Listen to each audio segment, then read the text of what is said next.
En ouvrant un nouveau fichier dans la bibliothèque générale des objets BIM, les catalogues des tuyaux pour les trois catégories d'installation mécanique, pression, évacuation et air, et pour les tuyaux des installations électriques est présent, organisé par forme et matériaux. Si aucun tuyau n'a encore été sélectionné dans le fichier, les catalogues ne sont présents que dans la bibliothèque générale, tandis que la bibliothèque de projet et la bibliothèque utilisateur sont initialement vides. En travaillant sur le dessin, quand un tuyau ou un conduit sont sélectionnés, par défaut un profil et un matériau spécifique y sont associés. Le catalogue correspondant est automatiquement copié de la bibliothèque générale vers la bibliothèque de projet. Si le matériau affecté par défaut n'est pas celui souhaité, depuis le champ tuyauterie ou conduit de la boîte à outils des propriétés, cliquez sur le bouton avec les 3 points pour accéder à la bibliothèque générale, dans laquelle sélectionnez un matériau et éventuellement une forme dans le cas des conduits. En supposant par exemple de modéliser une entité conduit air et de vouloir ensuite y affecter la tôle galvanisée de forme circulaire, le profil choisi est attribué à l'entité sélectionnée, et le catalogue correspondant est copié dans la bibliothèque de projet, avec ceux déjà présents qui ont été sélectionnés précédemment. Ceux-ci restent stockés dans la bibliothèque de projet même s'ils ne sont pas dessinés, ou s'ils sont supprimés du dessin. Ceci s'applique à toutes les entités MEP. Après avoir choisi le matériau et la forme du profil du tuyau, ou éventuellement importé un catalogue au format BOL dans la bibliothèque de projet ou utilisateur, ou encore copier un profil d'une bibliothèque à une autre d'un même fichier ou de fichiers différents avec un glisser-déposer, il est possible d'accéder au catalogue et de le personnaliser. Les bibliothèques sont accessibles soit depuis le navigateur, en accédant au dossier correspondant dans les installations mécaniques ou électriques et en ouvrant l'éditeur du catalogue à personnaliser, soit en cliquant sur le champ tuyauterie ou conduit de la boîte à outils des propriétés, puis sur le bouton central qui permet d'accéder directement à l'éditeur du catalogue correspondant dans la bibliothèque de projet. Dans la partie centrale de l'éditeur, toutes les dimensions du profil associé à ce matériau sont affichées sous la forme de tableau, qui dans le cas d'un conduit circulaire sont définis par l'épaisseur, le diamètre extérieur et le diamètre intérieur. D'autres paramètres sont également indiqués dans les colonnes, dont certains sont géométriques et déterminent donc la forme du modèle, tandis que d'autres sont uniquement de nature technique. Dans le cas des conduits air, le pas collier PS en mm, la surface de la section interne en mm² et la masse du tuyau en kg/m sont également indiqués. La première colonne contient la description conventionnelle de la taille du tuyau, dans ce cas le diamètre interne. Pour modifier ce paramètre, cliquez sur le champ taille dans la boîte à outils des propriétés et sur le bouton avec les 3 points.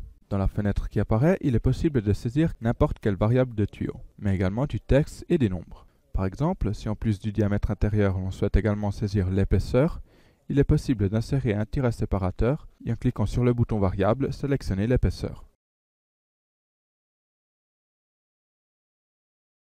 Il est possible de personnaliser les profils du catalogue singulièrement à l'aide des boutons de la barre multifonction à droite. Le premier bouton en haut, avec le symbole plus, permet d'ajouter une copie du profil sélectionné à la dernière position dans le catalogue. Le deuxième bouton insère une copie du profil sélectionné dans cette même position du catalogue. Avec le troisième bouton, il est possible de supprimer les profils. Et le quatrième bouton permet de supprimer d'éventuels regroupements et de restaurer l'ordre par défaut du tableau. Les regroupements peuvent être créés en utilisant le filtre en correspondance des colonnes. Par exemple, il est possible de filtrer les profils d'une certaine épaisseur en déplaçant la souris sur la colonne correspondante. Le symbole du filtre apparaît, à partir duquel une ou plusieurs variables de ce paramètre peuvent être sélectionnées. Par exemple, en sélectionnant l'épaisseur de 1 mm, tous les profils de cette épaisseur sont affichés. En modifiant l'épaisseur sélectionnée, le filtre est automatiquement mis à jour. Le regroupement peut également être effectué en fonction de différentes données, en glissant les colonnes correspondantes dans la barre vide au-dessus. Par exemple, glisser la colonne de l'épaisseur permet d'obtenir un premier regroupement en fonction de cette propriété. En glissant également la colonne de diamètre interne, un sous-regroupement est créé. En cliquant donc sur le quatrième bouton de la barre multifonction, tous les regroupements sont supprimés. Le dernier bouton permet d'ouvrir la légende des paramètres affichés dans les colonnes. Il est possible de modifier les valeurs des paramètres, soit pour les profils déjà présents dans le catalogue que pour ceux ajoutés successivement. Il suffit de cliquer sur la cellule correspondante, saisir la nouvelle valeur et appuyer sur la touche Entrée du clavier, qui confirme la modification apportée. Les paramètres qui définissent la dimension du profil, donc l'épaisseur et le diamètre interne et externe pour les formes circulaires, la base et la hauteur interne et externe pour les formes rectangulaires, sont des paramètres interdépendants. Donc lorsque l'un de ceux-ci est modifié, l'autre est automatiquement recalculé. À partir de ces paramètres, la surface de la section interne est obtenue automatiquement. Celui-ci est donc un paramètre non modifiable, comme la valeur de la masse du tuyau, calculée par le logiciel à partir des dimensions définies et de la valeur de la masse volumique, indiquée dans la boîte à outils des propriétés et liée aux matériaux utilisés. Les paramètres qui ne dépendent pas des dimensions du profil, comme le pas collier dans le cas d'une entité conduire, peuvent être personnalisés. Dans la partie supérieure se trouve un aperçu de la section du tuyau en fonction du matériau et du profil sélectionné, avec à côté le titre, la description, le matériau et la norme associée par défaut à chaque matériau, mais modifiable en agissant dans la boîte à outils des propriétés à droite. La boîte à outils contient toutes les propriétés relatives au tuyau sélectionné. En cliquant sur le champ matériaux, par exemple, il est possible de choisir un matériau différent associé au tuyau. Dans les champs suivants, il est possible de saisir la spécification du matériau, les valeurs de la rugosité et du coefficient de rugosité. Il est également possible de définir la rigidité en choisissant dans le menu correspondant entre rigide, semi-rigide et flexible. Celle-ci, par contre, est une propriété qui n'affecte pas le modèle de l'objet. La masse volumique en kg sur mètre cube est indiquée dans la section géométrie. Elle est mise à jour automatiquement par le logiciel en fonction du matériau sélectionné, mais elle peut dans tous les cas être modifiée. Dans le champ typologie, il est possible de changer la forme du profil, en choisissant entre deux options, rectangulaire ou circulaire. En fonction de la forme choisie, le catalogue est contextualisé, en affichant les dimensions correspondantes dans le tableau, la section du tuyau dans l'aperçu. En disposant d'une fiche technique ou de tout autre fichier lié à l'objet MEP, il est possible de l'affecter depuis le champ Document en attaché de la dernière section Annexe. Avec un clic sur le bouton avec les 3 points, une fenêtre s'ouvre, dans laquelle ajouter un nouveau fichier ou un lien vers une page internet avec le bouton Plus. Dans la section Raccords automatiques sont affichés le coude, leur raccord en T et la transition définie pour le conduit, qui seront générés automatiquement en utilisant le mode SmartMap. Ils peuvent éventuellement être modifiés en cliquant sur le champ correspondant et en choisissant dans les bibliothèques les raccords qui seront affectés à la nouvelle canalisation. Les modifications vues dans la bibliothèque de projet peuvent également être effectuées dans la bibliothèque utilisateur, avec la différence que si les entités MEP sont déjà dessinées, celles-ci ne seront pas affectées par les modifications apportées. Elles concerneront seulement les nouvelles entités qui seront dessinées.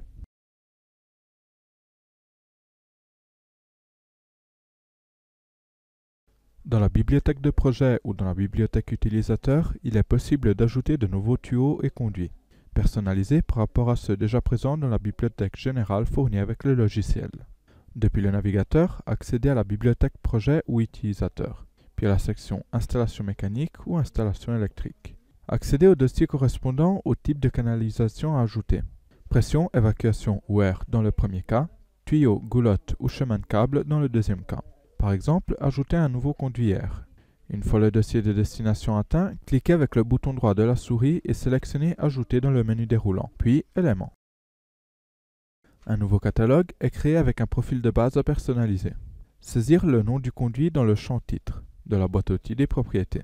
Par exemple, conduit en acier inox. Et appuyez sur la touche Entrée du clavier pour mettre à jour le champ dans la fiche du conduit correspondante.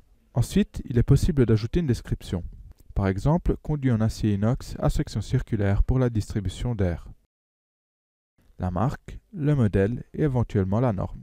Dans la section caractéristiques, choisir le matériau parmi ceux à disposition. Et il est possible de mettre à jour toutes les informations techniques le concernant dans les champs correspondants. Dans le champ rigidité, laissez la canalisation de type rigide.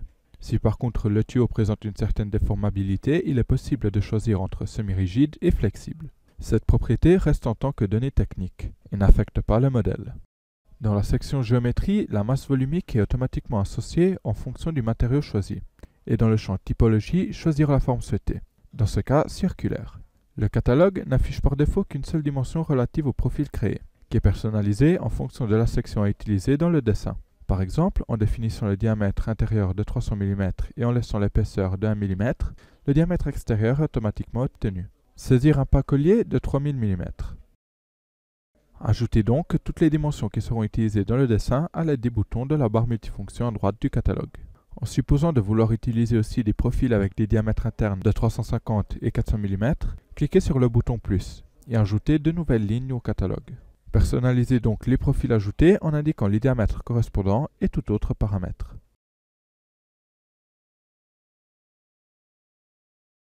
Pour une nouvelle canalisation, en prévision de l'utilisation du mode SmartMap pendant sa modélisation, il est également nécessaire de définir les raccords automatiques compatibles avec le profil et le matériau choisi. Accédez donc aux bibliothèques correspondantes, où les raccords compatibles avec la canalisation sont présents. Si le raccord souhaité n'est pas présent, il peut être créé dans la bibliothèque, de la même manière que pour le conduit, et successivement associé à la canalisation. Par exemple, pour définir des raccords automatiques en acier inox qui ne sont pas présents dans la bibliothèque générale, il est possible d'accéder au dossier raccord, puis au dossier du raccord correspondant. De même, pour insérer une transition, faire un clic droit sur le dossier transition, puis sélectionner les options Ajouter éléments dans le menu. L'éditeur de la nouvelle transition créée s'ouvre, et il est possible de la personnaliser en fonction de la canalisation à laquelle elle sera connectée. Comme pour le conduit, il est possible de définir le titre, la description, etc. Choisir un matériau compatible avec celui affecté à la canalisation, donc dans ce cas acier inox. Dans la section géométrie, il est possible de définir pour la transition le paramètre longueur, ou l'angle alpha pour le calcul de la longueur du raccord, affiché dans la colonne du catalogue. En fonction des profils qui devront être créés automatiquement, il est possible de générer plusieurs types de coudes, avec différentes combinaisons de profils A et B. Par exemple, il est possible d'obtenir un raccord avec profil circulaire en A et profil rectangulaire en B, ou inversement si une connexion avec un tuyau de forme rectangulaire est prévue.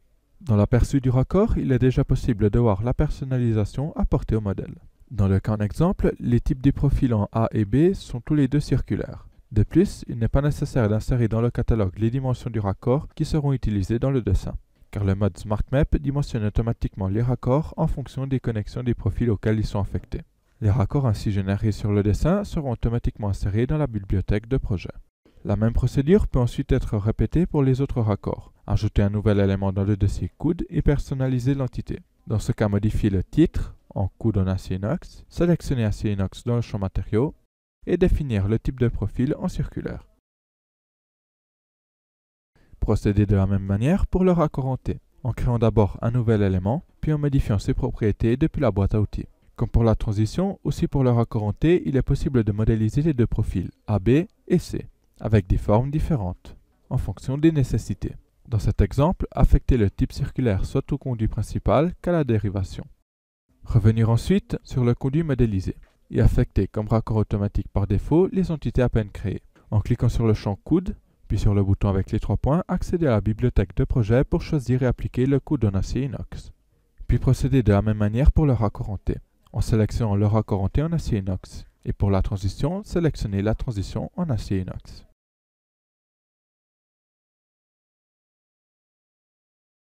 Insérez donc l'entité à peine créée. Sélectionnez l'objet conduit R, accédez à la bibliothèque de projet et sélectionnez le conduit en acier inox. Et la boîte à outils des propriétés indique tous les paramètres définis lors de la création de l'entité.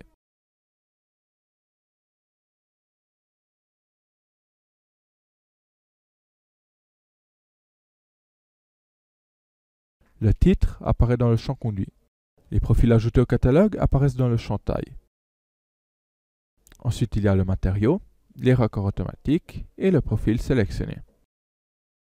Pour ajouter une connexion avec des dimensions différentes à une section de canalisation déjà dessinée, choisir l'option Dimensions sélectionnées depuis catalogue, proposée lors de la réalisation de la connexion. Les raccords automatiques définis sur l'entité sont créés, donc le coude et la transition entre les deux profils de taille différente. En sélectionnant la transition dans la boîte à outils des propriétés, il est possible de lire toutes les propriétés définies, y compris le titre, transition en acier inox et le matériau. Les profils des connexions A et B sont créés automatiquement par le logiciel, en fonction des dimensions des connexions des tuyaux, même s'ils ne sont pas présents dans le catalogue du raccord. Celle-ci est une autre des potentialités du mode SmartMap. En sélectionnant le coude dans la boîte à outils des propriétés, il est possible de lire, comme pour la transition, toutes les propriétés définies, comme le titre, coude en acier inoxydable et le matériau. Si la commande couper est utilisée sur le conduit, un joint est obtenu. À partir de celui-ci, modélisez un autre conduit R, de taille différente, pour obtenir un raccord en T.